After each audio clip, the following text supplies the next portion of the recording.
Don't forget to check out and grab your copy of our 2 newly released books, Football, a Love Story, and What Did Football Teach Me? These books feature over 100 stories from current and former coaches, players, executives, and entertainers from across the football landscape, describing what got them involved in the game, what they love about it, and what life lessons the game taught them. You can find your copy or order your copy from our website at footballgameplan.com/books.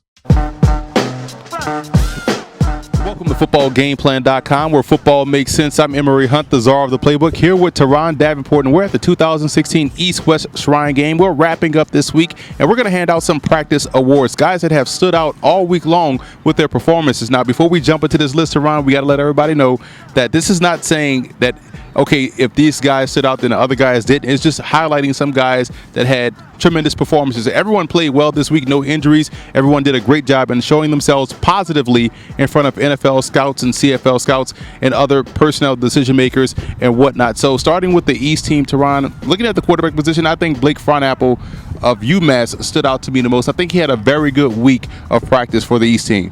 Yeah, you mentioned he had a big arm, and he definitely showed that this week. If I had to pick a quarterback, it would be Root out of Michigan. I like the way he and Rayshawn Scott were able to connect last practice, and I think that he had a good job of zipping the ball to him on the corner route in team period, and then also in one-on-ones, he threw a nice go route to him. So if I had to pick a quarterback, it would be Root out. And you look at the East team running back position, who stood out to you the most this week?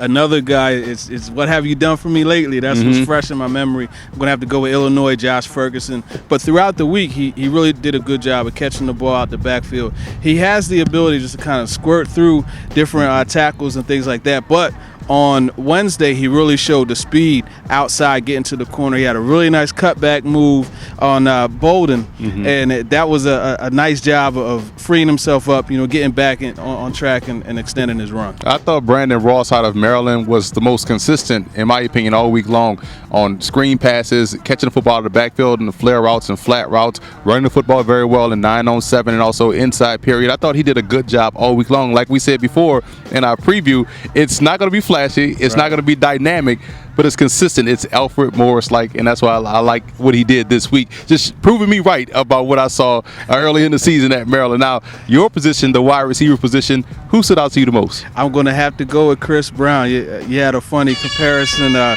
Ralph Tresvant comparison. I thought that was pretty funny, but just looking at what he was able to do, he catches the ball consistently, always with his hands.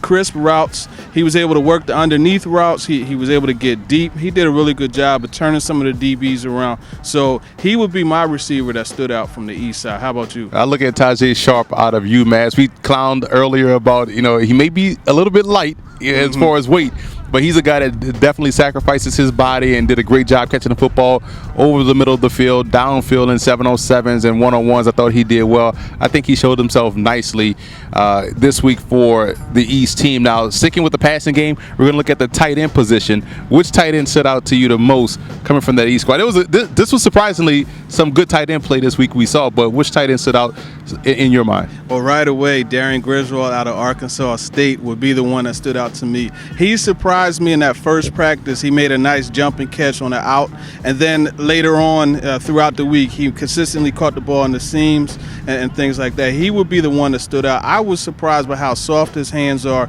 and just his ability to get to footballs. His catch radius is pretty large. He's 6'5", 255, and every bit of that 6'5" is used on his catches. He was a nice big target for the quarterback, so he would be the guy that stood out for me. And he's definitely my tight end that stood out on that East team. He put himself in a positive light this week versus the opponents, versus his teammates on the East team. I thought he did a great job, like you mentioned. I was also surprised at how well he did in line, which is something we don't normally see coming from the spread offenses like in Arkansas State. He blocked pretty well this week in 9-on-7 drills. Moving on to the offensive line, we can't go position by position, so we're just going to give a general offensive line take. Which offensive lineman you thought had the best week? Well, one of the things I like to see is improvement throughout the week. And Glasgow out of Michigan was a guy, he's 6'6", and the game is all about leverage, especially in the trenches. And he was initially having a lot of trouble with Hargraves and some of the other defensive tackles. But as the week went on, he was able to figure out a way to get that leverage and not consistently give up that pressure that defensive line was able to get.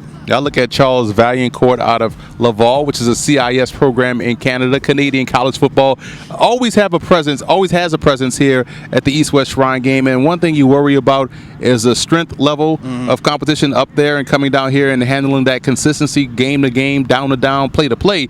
He showed himself well, especially in inside drill, one-on-ones. I thought he had a phenomenal week and definitely raised a few eyebrows thinking that a guy coming from the CIS was able to perform like that. I thought he did a great job. Now, looking at the defensive line, that East team, we talked about this all the time, all week long on our podcast, on Twitter, here in our recap videos. Who stood out the most from that East defensive line? Well, I'm going to have to go with the MEAC guy, the HBCU. I have to represent on that side of things. Javon Hargrave really stood out to me. I wanted to see a good week of practice from him, and we got exactly that. He was able to get off the ball so well. And we interviewed him earlier, and he had a funny comment. He's a point guard playing defensive tackle, and his athleticism really showed. I mean, my whole thing was just how quickly he could get off the football. That's what stood out the most to me. So disruptive, man. He gets that instant pressure, and at certain points, he dominated in team periods. So I would definitely say he was my standout. And I couldn't pick just one. So I went with the entire East defensive line. You have Victor Ochi. Right. You have Javon Hargrave. You also have Weddle from Penn State. He was outstanding. You also look at Wojciech from Boston College. I thought he did well, too. I hope I'm pronouncing his name correctly. And Lawrence Stample out of Florida State, another spark plug, fire hydrant type guy that really was getting down low and causing problems. So that entire defensive line of the East team, I'm excited to see these guys play in the game because on the West team, there was that offensive line we talked about. So their defensive line, the entire D-line for me, earned awards for being outstanding all week long. Looking at the second level, Joe Bolden out of Michigan, I thought played exceptionally well all week long. Run game, 9-on-7, one-on-ones, he did a great job. 7-on-7, he did a great job in the passing game. I just thought he played well all week long. Solid performance for the linebacker from Michigan. I agree. He definitely has stood out. Always around the football. That's the thing that really stood out to me. There was a point where they would screen it, he was there. They would throw it across the middle, he was there. He had a really nice crack on one of the tight ends, and it made him drop the football. So I have to agree with you there. Another guy that stood out to me was Antoine Williams out of Georgia Southern.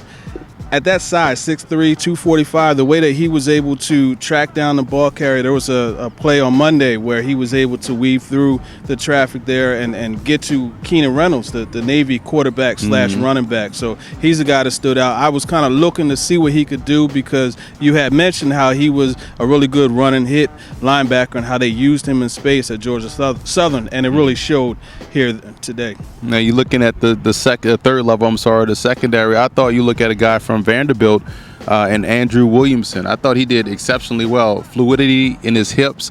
I thought he got in and out of his breaks pretty smoothly. And in individual drills and team drills, it seemed as if he was always in the right position to disrupt the timing or cut off a passing window. He played well this week. The two Justins really stood out to me. I have to mention Justin Simmons, how disciplined he was, and you couldn't play action against him, and he was able to come down and pick up the crossers. But the guy that really stood out to me is going to be Justin Burris out of NC State.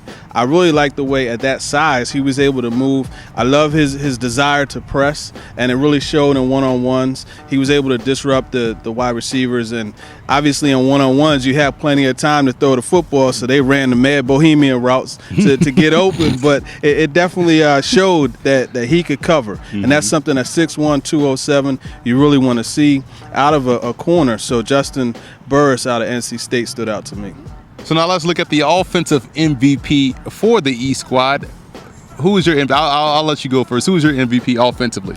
Well, I mean, I'm always going to be biased towards the receiver, so I'm going to go with Chris Brown just because it seemed like the kid had 20 to 30 catches this week. Every time the quarterbacks wanted to get into a rhythm, there was a short pass to Chris Brown, whether it be on the slant or a quick throw to the seams. He was able to work the slot, work outside. He would have to be the MVP to me just because of how often he caught the football and how consistently he caught it with his hands. No drops for him. And for me, again, I don't want to seem biased, but I'm going to the backfield. Brandon Ross, Maryland. It's tough for a tailback in these all-star games to have any type of consistency over the course of the week because you have multiple guys vying for reps in practice.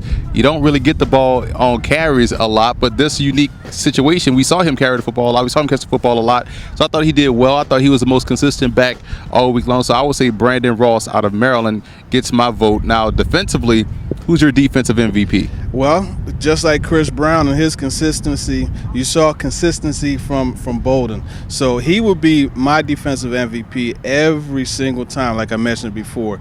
You want to know where the football is, you just watch number 34. He's going to show you where the play is. So he would have to be the MVP for me. And I look at a guy that played at the defensive line, on the defensive line. I go with Victor Ochi. Again, one-on-ones, he was virtually unblockable. Right. He has mastered that push, pull, rip technique. He's able to get underneath, dip, and turn and flatten and accelerate to the quarterback.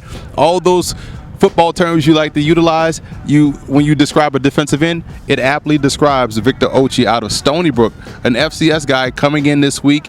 A lot of people wanted to see how well he can do versus a step up in competition, so to speak, but Ochi put on a performance all week long. Without a doubt. I'm going to have to agree with you on that one. Now, who's your biggest surprise? What was your biggest surprise from the East team all week long? Well, the biggest surprise would have to be the defense. Definitely, there were some DBs that stood out, but I'm going to have to go ahead and go with Griswold out of Arkansas State. I think he was the biggest surprise. Like I said, just how soft his hands are. And I really like a tight end that can catch the football the way that he can in any level, whether it be the short passing game, running the out, running the seams, running the corners, and he just consistently caught the football in very, very soft hands. So I would have to go with him. He would be my biggest surprise. I would say the biggest surprise for me was just seeing how dominant this defensive line of the East. I mean, you look at guys from Penn State, Boston College, meshing with guys from South Carolina State and Stony Brook and Florida State, all working together as one. You would think this unit played together for 4 years. So I was just impressed at how they dominated their offensive line, and I'm excited to see these guys play in the game. So one last segment we have here for the East team. Who's requiring you to go and find some more tape? A guy that just came out of nowhere to you, and now they're going to have you scrambling to go back and find some more tape on him. It's going to have to be Justin Burris. Just, again, because of the size that he brings to the table, talking to him how well he established the fact that he wants to press. He loves to be disruptive.